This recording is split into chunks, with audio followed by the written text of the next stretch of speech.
গাজা খালি করতে ট্রাম্পের প্রস্তাবের তীব্র নিন্দা ফিলিস্তিনিদের। গাজা উপত্যকা থেকে ফিলিস্তিনিদের জর্ডান ও মিশরে স্থানান্তরের মার্কিন প্রেসিডেন্ট ডোনাল্ড ট্রাম্পের প্রস্তাবের তীব্র নিন্দা জানিয়েছে ফিলিস্তিনিরা। ট্রাম্পের এই প্রস্তাব ফিলিস্তিনিদের জাতিগত নির্মূলের আশঙ্কা বাড়িয়েছে বলে আলোচনা করা মনে করছেন। এর আগে গতকাল শনিবার ট্রাম্প সাংবাদিকদের বলেছেন, গাজা উপত্যকা পরিষ্কার করার সময় এসেছে এবং তিনি জর্ডান ও মিশরের নেতাদের ফিলিস্তিনিদের স্থায়ী বা স্থানীয়ভাবে গ্রহণ করার আহ্বান জানান। রোববার এই প্রস্তাব ফিলিস্তিনিদের পক্ষ থেকে সরাসরি প্রত্যাখ্যান করা হয়। রামাল্লা ভিত্তিক ফিলিস্তিনি কর্তৃপক্ষ জানায় এই প্রস্তাব তাদের লাল রেখা লঙ্ঘন করবে। গাজার বাসিন্দারাও বলেছেন তারা তাদের উপকূলীয় অঞ্চল থেকে যাবেন। মধ্য গাজায় নুসরাত থেকে নাসিহাত যাওয়ার নামে এক ফিলিস্তিনি আল জাজিরাকে বলেছেন, এটা মানুষ কখনোই মেনে নিতে পারবে না। দুর্বলতা তাদের ভোগান্তির কারণে হয়তো চলে যেতে পারে, কিন্তু আমাদের দেশ ছেড়ে যাওয়ার ধারণা এটি একেবারেই অসম্ভব। আলহাম আল শাবলিপ নামে এই ফিলিস্তিনি নারীও ট্রাম্পের এই প্রস্তাব প্রত্যাখ্যান করেছেন। তিনি বলেন, যদি আমরা যেতে চাইতাম অনেক আগেই চলে যেতাম। আমরা কোনো পরিস্থিতিতেই এখানেই থাকব। আমরা যে কোনো পরিস্থিতিতে এখানে থাকব। ফিলিস্তিনি কর্তৃপক্ষ এক বিবৃতিতে জানিয়েছে, পরিকল্পনা আমাদের নির্ধারিত সীমা রেখার সরাসরি লঙ্ঘন। এটি বলতে আমরা জোর দিয়ে বলতে চাই, ফিলিস্তিনি জনগণ কখনোই তাদের ভূমি বা পবিত্র স্থান ত্যাগ করবে না। আমরা 1948 ও 1957 সালের বিপর্যয়ের পুনরাবৃত্তি হতে দেখব না।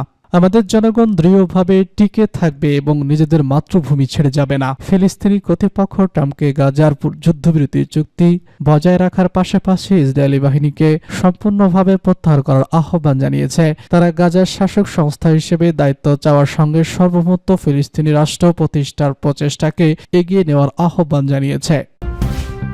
1000 কিমি পাল্লার গাজা ড্রোন উন্মোচন করল ইরান। ফিলিস্তিনি গাজা ভূখণ্ডে দীর্ঘ 15 মাস ধরে চলা যুদ্ধকে সম্মান জানিয়ে গাজা নামের ড্রোন উন্মোচন করল ইরান। ড্রোনটি সীমান্তে নিরাপত্তার জন্য প্রচালিত অভিযানের ব্যবহার হবে বলে জানিয়েছেন ইসলামিক রিভলিউশন গার্ড কমপ্লেক্স। রোববার 26 জানুয়ারি এক প্রতিবেদনে তথ্য জানিয়েছেন মেহের নিউজ এসএনজি। আইআরজিসির এক প্রেসে বিজ্ঞপ্তিতে বলেছে, 1000 কিলোমিটার পাল্লার এবং কমপক্ষে 500 কিলোগ্রাম পেলোড বহন করতে সক্ষম এই চলাকালী বহন রোববার 8টি নকল মোক ও লক্ষ্যবস্তুতে সফলভাবে আঘাত করেছে। 3100 কিলোগ্রাম ওজনের এই ড্রোনটি ঘন্টায় 350 কিলোমিটার গতিতে উঠতে পারে। গাজা ড্রোনের অপারেশনাল ব্যবচ্ছা প্রায় 4000 কিলোমিটার বলে ধারণা করা হচ্ছে। ড্রোনটি একই সঙ্গে 12টি বোমা বহনে সক্ষম। প্রতিবেদন আরো বলা হয়েছে, দীর্ঘ 15 মাস ধরে গাজা উপত্যকায় ফিলিস্তিনিদের ও সংগ্রামকে সম্মান জানাইতে গাজায় 2023 সালের 7 অক্টোবর থেকে শুরু হওয়া ইসরায়েল ও হামাসের সংঘাতে 47,000 বেশি ফিলিস্তিনি নিহত হয়েছেন। তবে চলিত বছরের 19 জানুয়ারি উপত্যকাটিতে যুদ্ধবিরতির কার্যকর হয়। যুদ্ধের শুরু থেকেই গাজার প্রতি এটি সম্মান জানিয়ে আসছে ইরান। ইসরায়েলের 8 জিম্মি মারা গেছে জানালো হামাস। ফিলিস্তিনি স্বাধীনকামী সংগঠন হামাসের কাছে 26 জিম্মি অবস্থায় রয়েছে। সেই জিম্মিদের মধ্যে অন্তত 8 জন মারা গিয়েছে। বিষয়টি ইতিমধ্যে ইসরায়েলকে জানিয়েছে হামাস। যুদ্ধবিরতির সঙ্গে সাম্প্রতিক একজন বিষয়টি এই তথ্য টেলিগ্রামে জানিয়েছে। ব্রিটিশ গণমাধ্যম বলেছে যে 8 জন মারা গিয়েছে, তাদের তালিকা গতকাল রাতে ইসরায়েলকে দিয়েছে হামাস। কোন কোন জিম্মি জীবিত রয়েছে তা এখনো পরিষ্কার নয়। হিব্রু মিডিয়া জানিয়েছে, জিম্মিদের পরিবারের সঙ্গে কথা বলেছে ইসরায়েল। জিম্মিদের সুস্থ নিয়ে পরিবারগুলো উদ্বেগ প্রকাশ করেছে।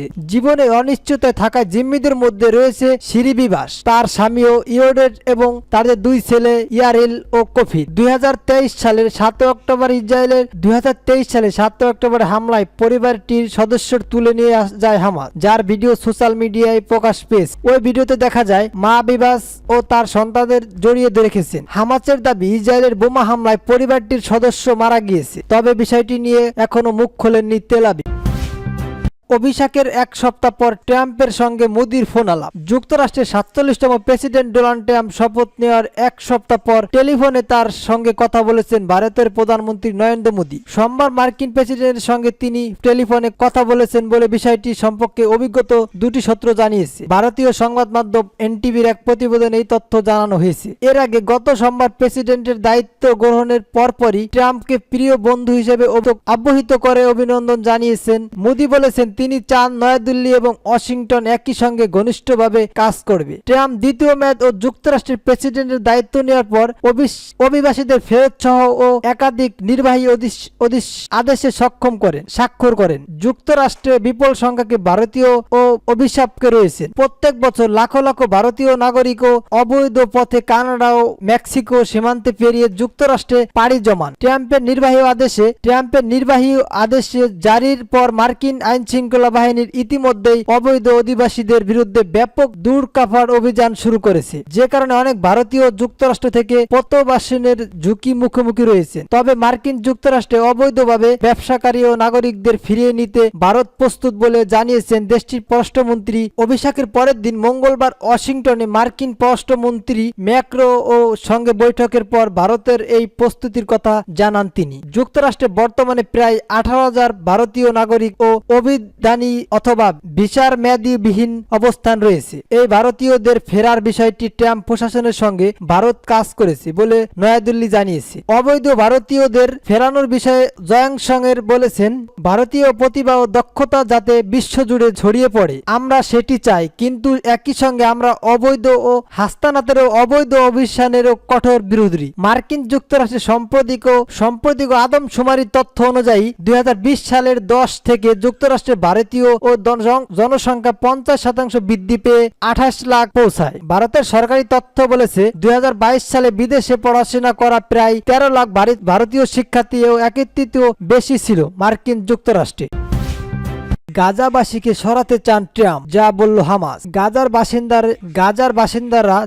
বাসিন্দারা জর্ডানে বা মিশরে চলে গেলে শান্তিতে থাকতে পারবেন বলে মন্তব্য করেছেন ট্রাম্প। এ বিষয়ে তিনি জর্ডান ও মিশরের সঙ্গে কথা বলবেন বলে জানিয়েছেন, তবে তার এই আহ্বান প্রত্যাখ্যান করেছে হামাস। গাজার নিয়ন্ত্রণিক ও ফিলিস্তিনি ও স্বাধীনকামী এই সংগঠনটি এক বিবৃতিতে ইসরায়েলকে আধুনিক ও ঐতিহাসিক সবচেয়ে বড় ও ফাঁসিবাদী ও আখ্যা দিয়ে জানিয়েছেন, নিজেদের ভূমি থেকে বিতাড়িত করার পায়তারা মেনে নিবে না তারা। খবর মিউল স্টেট মনিটরে। বিবৃতিতে ফিলিস্তিনি জনগণকে তাদের স্বাধীনতা অর্জনে সহায়তা করতে এবং জেরুজালেমকে রাজধানী করে স্বাধীন রাষ্ট্র প্রতিষ্ঠায় কাজ করার জন্য মার্কিন প্রশাসনের প্রতি আহ্বান জানানো হয়েছে। এর আগে মিশর ও জর্ডান ট্রাম্পেরও আহ্বান প্রত্যাখ্যান করেছে। জর্ডানের পররাষ্ট্রমন্ত্রী বলেছেন, জর্ডানের বাসিন্দাদের জন্য জর্ডান আর ফিলিস্তিনি বাসিন্দাদের জন্য ফিলিস্তিন রাষ্ট্র। শনিবার মার্কিন প্রেসিডেন্ট ব্যক্তিগত বিমান এয়ারফোর্স ও ওয়ানে সাংবাদিকদের কথা বলেছিলেন ট্রাম্প। মার্কিন সম্প্রচার মাধ্যম ও সিএনএর প্রতিবেদনে এই তথ্য জানা গেছে। তিনি বলেছেন,